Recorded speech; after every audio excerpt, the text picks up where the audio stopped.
¡Argivos! ¡Arriba sus escudos! Mi nombre es Martin Nech y esto es Argos.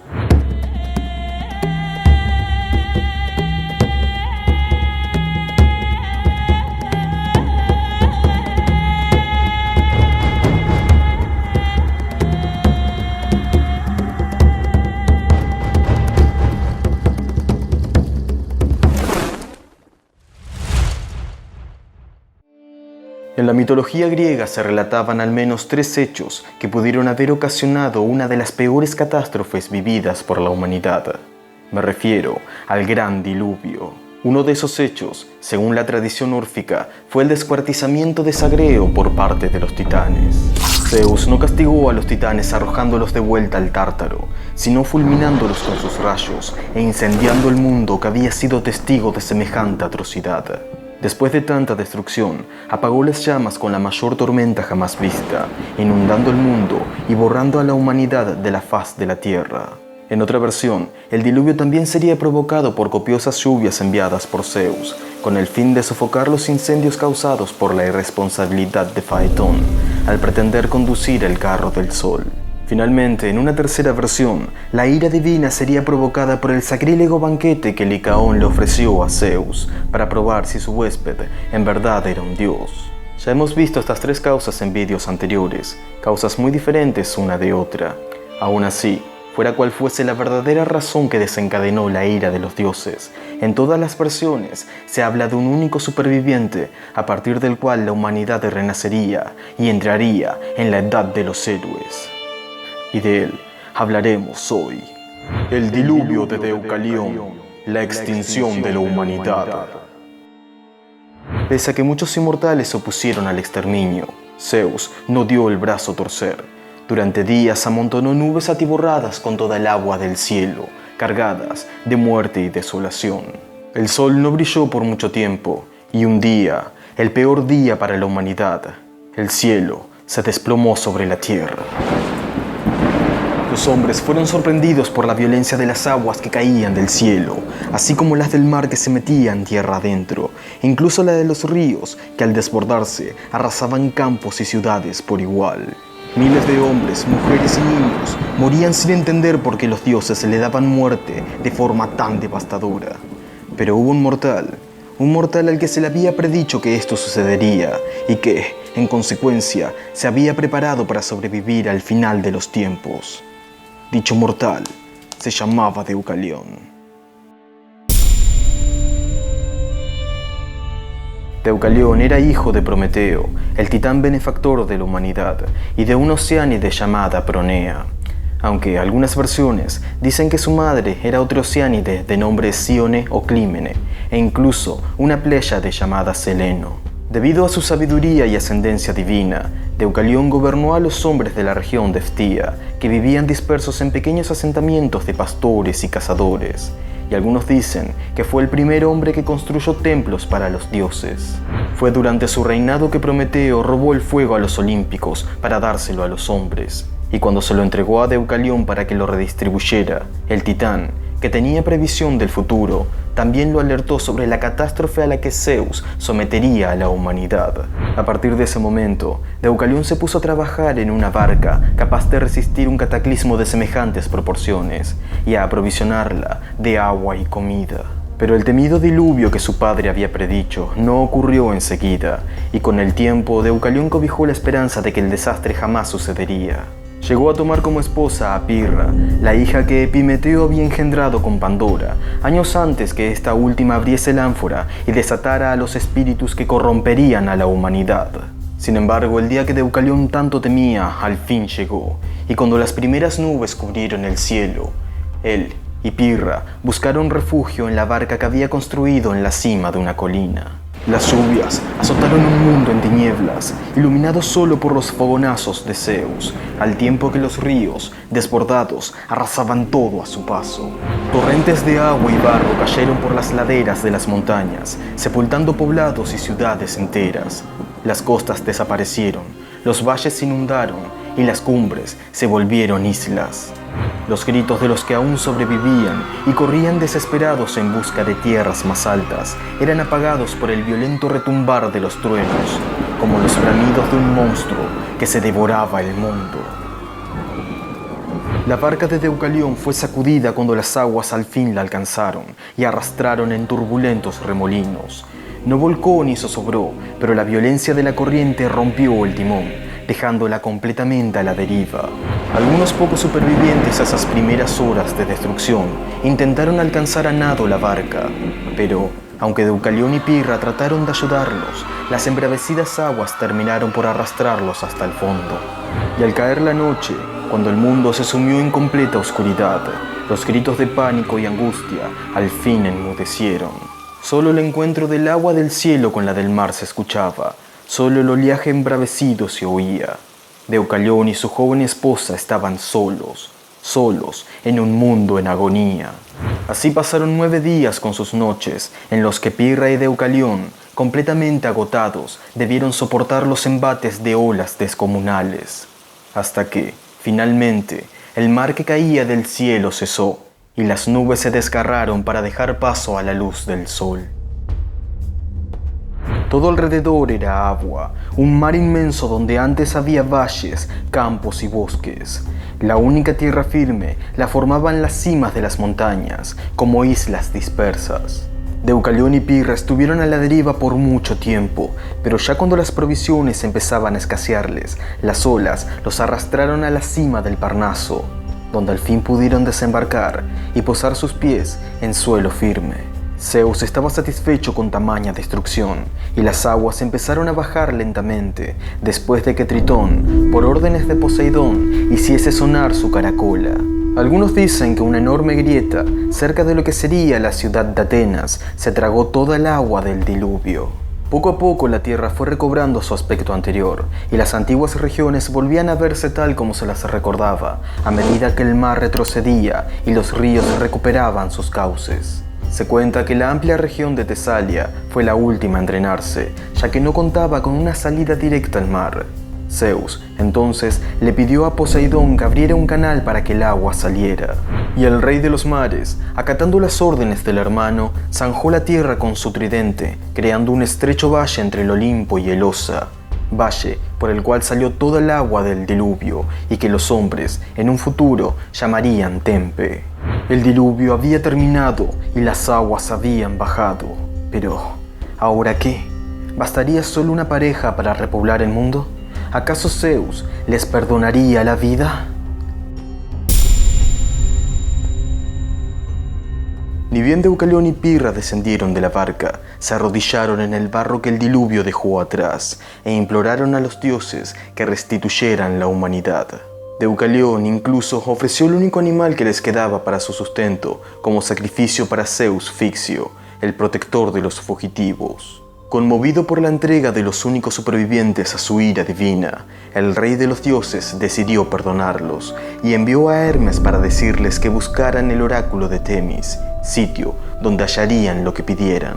Aunque ya no tenían fuerzas, Deucalión y Pirra partieron en la busca del santuario emplazado en la ladera sur del Parnaso, y al dar con él, obtuvieron de la propia Temis el siguiente oráculo: «Aléjense del santuario, cúbranse las cabezas y arrojen sobre sus hombros los huesos de su madre».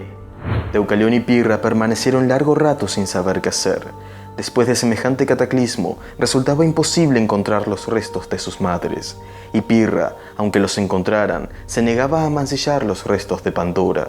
Pero al final Deucalión comprendió que el oráculo no se refería a sus madres de sangre, sino a la gran madre de todos, que no era otra sino Gea, la diosa de la tierra.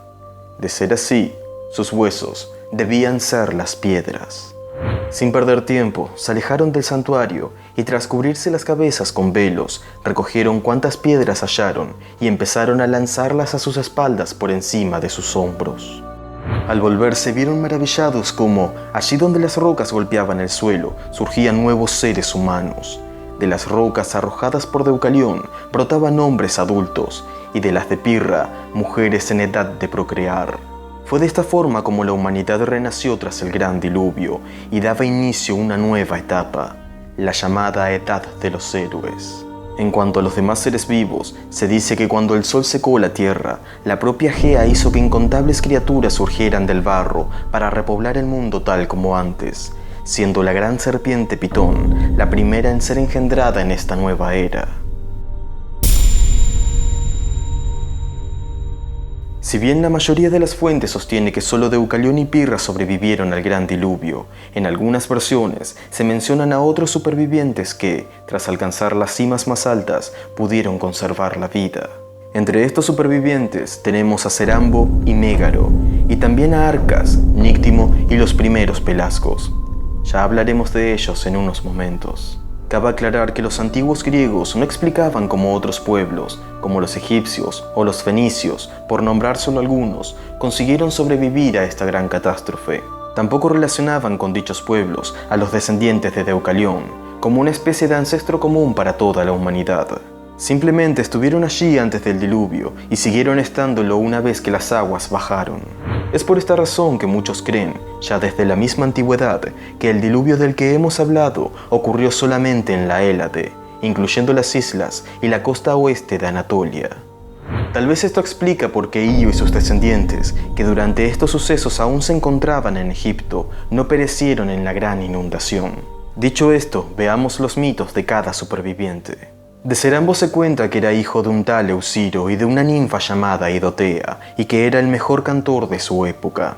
Las ninfas, que lo tenían en mucha estima, lo pusieron a salvo del diluvio llevándolo en anchas alas a la cima del monte Otris, la antigua morada de los titanes. Sin embargo, otras fuentes sostienen que Cerambo, en una ocasión, insultó a las ninfas, llamándolas hijas no de Zeus, sino de las Grayas, y ellas, en venganza, lo transformaron en un escarabajo enorme. De Mégaro se dice que era hijo de Zeus y de una de las Cítnides, unas ninfas de manantial, y que cuando las aguas subieron, se aferró a un tronco para mantenerse a flote, permaneciendo a la deriva por muchos días, hasta que oyó el grito de una bandada de grullas.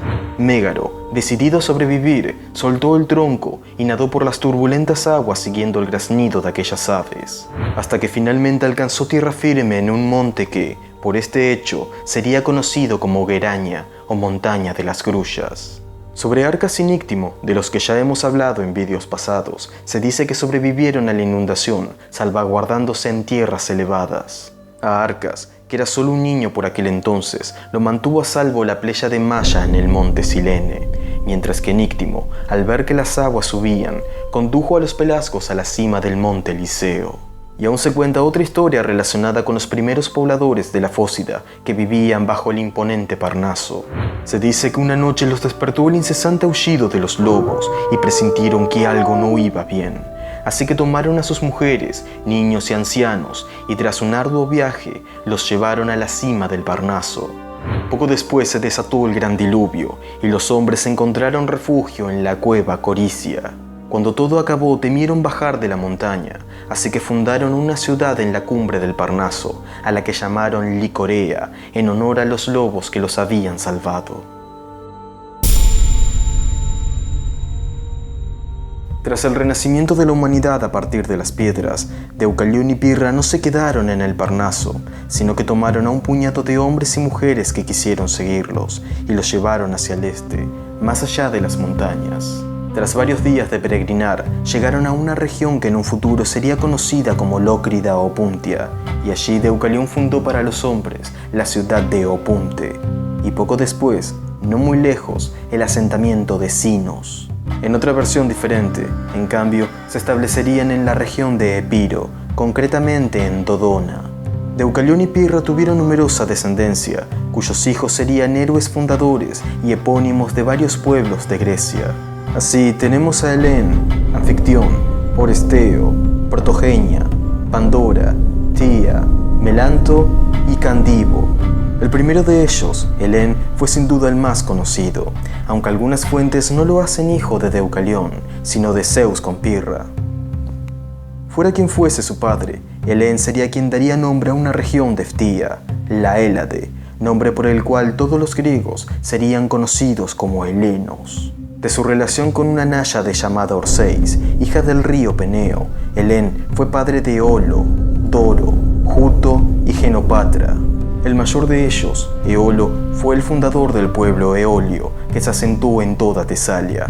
Este Eolo tuvo numerosa descendencia, de la cual iremos hablando en futuros vídeos.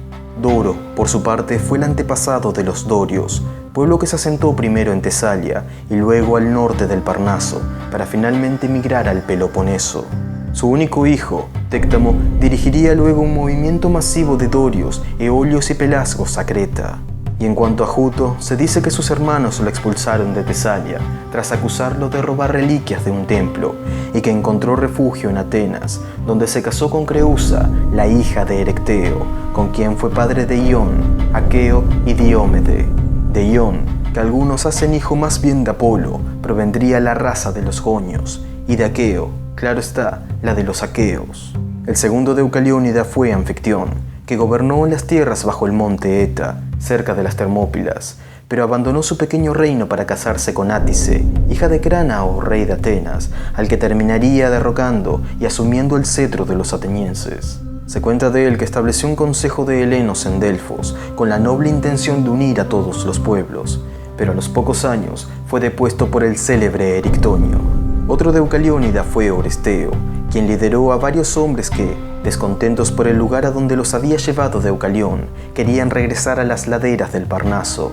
Oresteo estableció a estos renegados en lo que, en un futuro, sería la ciudad de Cirra. Se cuenta que en una ocasión Oresteo presenció como una perra daba luz a un tronco en vez de un cachorro, y no sabiendo qué hacer, enterró el madero a las afueras de la ciudad. Tiempo después, del madero brotó una rama de vid, y tomando dicho portento como una señal de los dioses, Oresteo llamó a sus hombres osolios, pues Othos significa rama o retoño, y la región en la que se encontraban pasaría a ser conocida como Lócrida o Solia. Por otra parte, Zeus se uniría con 3 de las 4 hijas de Deucalión. Con Protogenia engendró a Etlio, que fundaría la ciudad de Elis, Étolo, que daría nombre a la región de Etolia, y Opus, que se volvería rey de los Epeos. Con Pandora, llamada igual que su abuela, Zeus fue padre de Greco, el epónimo de la tribu de los grecos, pueblo por el cual algunos llamarían griegos a los helenos. Y con Tía, Zeus engendró a Magnes, antepasado de los magnetes, y Macedno, que daría nombre a la región de Macedonia. La cuarta hija de Deucalión fue Melanto, a quien Poseidón sedujo en forma de delfín, y de esta relación nació Delfos, el héroe epónimo de la ciudad sagrada.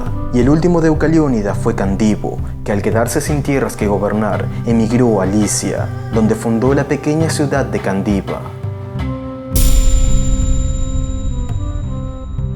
Cuando Pirra murió, Deucalión la enterró en la ciudad de Sinos, pero fue tanto el dolor causado por la pérdida de su compañera que Deucalión ya no quería seguir viviendo. Se dice que por consejo divino, Deucalión navegó hacia Leucas y escaló su famosa roca para arrojarse al mar, y así olvidar el pesar que abrazaba su pecho y finalmente morir. Pero Deucalión sobrevivió a la caída y en su vejez marchó hacia Atenas, donde por entonces reinaba su hijo Anfictión. Se cuenta que lo último que hizo fue empezar la construcción de un santuario para Zeus olímpico, no pudiendo terminarlo. Su cuerpo fue enterrado en un túmulo no muy lejos de este templo inacabado. Según algunos, al morir Deucalión, sus restos fueron elevados al cielo nocturno, formando así la constelación de Acuario, siendo este uno de sus 3 posibles orígenes. Y aquí termina el mito de hoy. En nuestro próximo encuentro hablaremos de otros 2 relatos diluvianos, la inundación de Ojiges y el diluvio de Dárdano. Si les gustó el contenido, pueden hacérmelo saber con un like, comentando aquí abajo o compartiéndolo en sus redes. Suscríbanse al canal y recuerden, Troya arde, hoy y siempre. Yo soy Martin Nech. Kairete.